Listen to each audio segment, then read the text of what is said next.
नमस्कार दोस्तों, स्वागत है आप सभी का आपके अपने पसंदीदा यूट्यूब चैनल पुत्रूस मिमी में।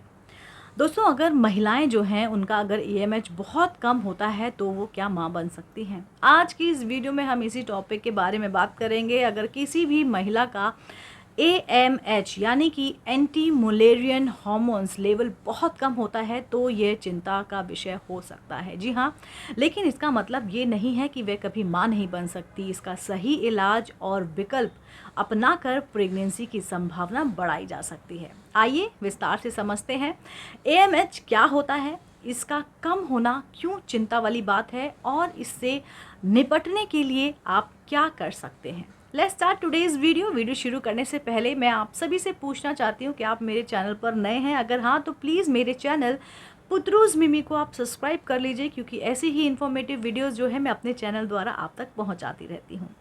सबसे पहले हम जानते हैं कि एएमएच आखिर होता क्या है, इसकी भूमिका क्या होती है। तो चलिए, एएमएच जैसे कि एंटी मुलेरियन हार्मोन्स महिलाओं के अंडाशय यानी कि ओवरीज में मौजूद अंडाणु यानी कि एग्स की संख्या और क्वालिटी को दर्शाने वाला एक महत्वपूर्ण हार्मोन होता है। एएमएच का लेवल जितना ज़्यादा होता है, जो आपके अंडाशय है उनकी जो संख्या है वो उतनी ही ज़्यादा होती है। अगर एएमएच का स्तर कम होता है तो इसका मतलब है कि अंडाशय में अंडों की संख्या कम हो रही है, जिसे ओवेरियन रिजर्व कम हो रहा होता है।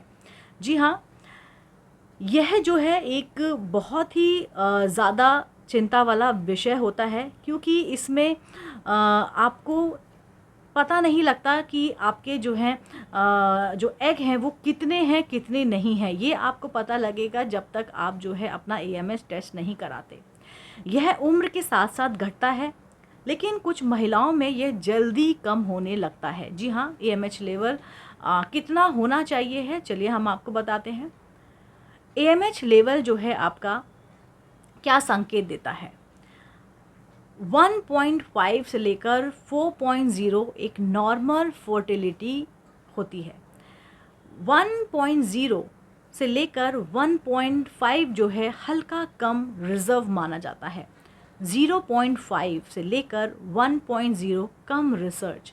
जल्द इलाज की ज़रूरत होती है जब हमारा एएमएच जो है 0.3 से कम रिज़र्व होता है, जिसमें आईवीएफ की जो है करवाने की जो है हमको ज़रूरत पड़ती है। अगर किसी भी महिला का एएमएच 1 से नीचे है तो उसे जल्द से जल्द डॉक्टर की सलाह ले लेनी चाहिए है। अब सवाल आता है कि क्या एएमएच कम होने का कारण हमारा एज हो सकता है। तो देखिए, एएमएच कम होने का सबसे आम कारण है उम्र बढ़ना। जी हाँ, लेकिन कुछ और भी कारण हो सकते हैं, जैसे कि बढ़ती उम्र। अगर आप 35 के बाद एएमएच आपका जो है तेज़ी से घटने लगता है। जेनेटिक कारण भी हो सकता है। कुछ महिलाओं में बचपन से ही जो अंडाशय है उसकी संख्या कम होती है। तीसरा आपका पीसीओएस, जी हाँ, जिसको पॉलीसिस्ट ओवरी सिंड्रोम कहते हैं। इसके कारण भी जो है आपके एग्स जो हैं नहीं बन पाते हैं।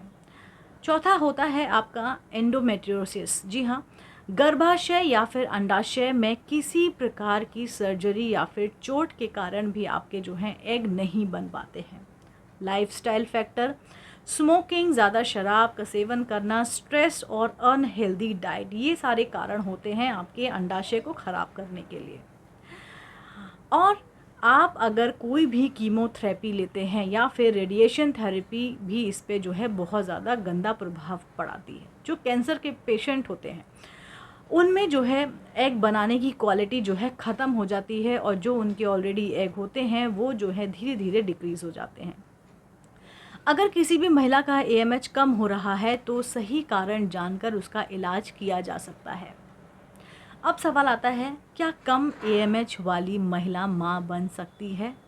तो जवाब है हाँ, अगर एएमएच कम है तो भी आप मां बन सकती हैं, लेकिन यह कुछ चीज़ों पर डिपेंड करता है, जैसे कि अंडों की क्वालिटी। जी हाँ, भले ही संख्या कम हो, लेकिन अगर अंडों की क्वालिटी अच्छी है तो प्रेगनेंसी संभव है।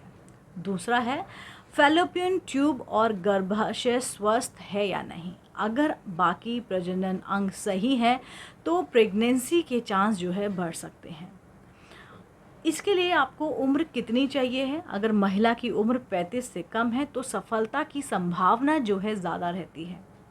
अगर AMH बहुत कम है तो जल्द से जल्द जो है आप इलाज शुरू करवा दीजिए, क्योंकि देरी करने से अंडाणुओं की संख्या जो है और कम होती चली जाती है।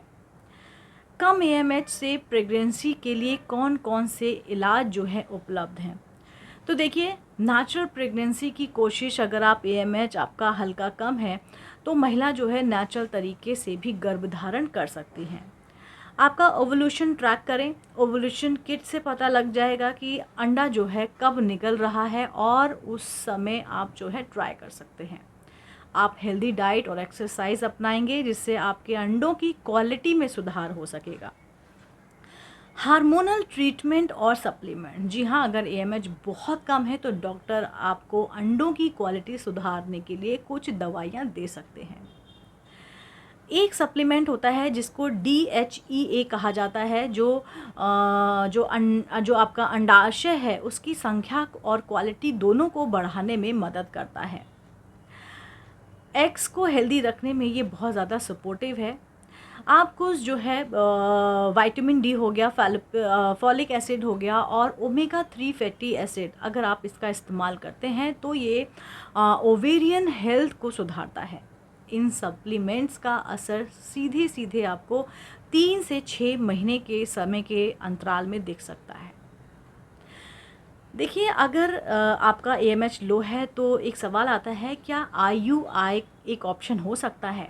देखिए, अगर AMH थोड़ा कम है लेकिन महिला का ओवुलेशन सही हो रहा है तो डॉक्टर जो है IUI का सुझाव दे सकते हैं। इसमें पति के स्पर्म को डायरेक्टली गर्भाशय में डाल दिया जाता है जिससे कंसीव करने के चांसेस बढ़ जाते हैं। तो IVF किस स्थिति में कराया जाए? देखिए, जब भी जो आपका अंडाणु है बहुत कम हो जाते हैं या ना के बराबर हो जाते हैं, अगर महिला का AMH बहुत कम होता है और वो नेचुरली कंसीव करने में नहीं हो पाती है तो IVF एक बेहतरीन ऑप्शन हो सकता है। IVF में दवाओं से अंडों को जो है स्टिमुलेट किया जाता है ताकि ज़्यादा से ज़्यादा जो है अंडे निकाले जा सकें। अगर महिला के खुद के अंडे उपलब्ध नहीं होते हैं तो डोनर एग का भी ऑप्शन दिया जाता है। फ्रीजिंग के ज़रिए जो है अंडों को सुरक्षित भी रखा जाता है। अगर महिला की उम्र 40 के आसपास है और AMH बहुत कम है तो IVF की जो सफलता दर है वो कम हो सकती है। इसलिए जितना जल्दी हो सके सही फैसला सही समय पर लेना बहुत ज़रूरी है। यह एक नई तकनीक है जिसे महिला के खुद के जो है ब्लड से तैयार PRP इंजेक्शन को ओवरीज में डाला जाता है जिससे अंडाणु बनने की क्षमता बढ़ जाती है। कुछ महिलाओं में इससे प्राकृतिक रूप से अंडाणु बनने लगते हैं। IVF से पहले इसे आजमाया जा सकता है। अगर आप जो है अपनी लाइफस्टाइल में बदलाव लाते हैं, AMH कैसे बढ़ाया जा सकता है, तो सिर्फ इसका ये रीज़न है कि आप जो है अपना लाइफस्टाइल को चेंज कीजिए, हेल्दी डाइट लीजिए जिसमें प्रोटीन हो, जिसमें हरी सब्जियां हों, फल हों, सूखे मेवे हों। ये सारी चीज़ें जो हैं आपकी एग क्वालिटी को जो है काफ़ी इम्प्रूव करते हैं। आपको स्मोकिंग हो गया, अल्कोहल हो गया, इन सब को छोड़ना होगा क्योंकि ओवरी रिसर्च कहती है कि इससे जो है आपके अंडे जो हैं ख़राब हो सकते हैं। आप मेडिटेशन कीजिए, आप योग कीजिए, आप एक्सरसाइज कीजिए, रात में एटलीस्ट आप 7 से 8 घंटे की नींद ज़रूर लीजिए जिससे कि आपके हार्मोनल संतुलन बना रहे। काफ़ी ज़्यादा मात्रा में पानी पीजिए। जी हाँ, डिहाइड्रेशन से हार्मोन का संतुलन बिगड़ सकता है। आज का वीडियो जो है इसी टॉपिक पे था। AMH से रिलेटेड हर एक क्वेश्चन का मैंने आंसर देने की कोशिश की है। अगर आपको और भी कुछ जानकारी चाहिए है तो प्लीज़ आप मुझे कमेंट कीजिए, डेफिनेटली मैं उस पर वीडियो बनाऊंगी और आप तक पहुंचाऊंगी। एक यही माध्यम होता है जिससे आप मुझसे सवाल कर सकते हैं और मैं आपको आंसर कर सकती हूँ। आज के लिए इतना ही। मैं फिर से मिलती हूँ इसी चैनल पर एक नई खूबसूरत इन्फॉर्मेटिव वीडियोज़ के साथ। तब तक के लिए नमस्कार।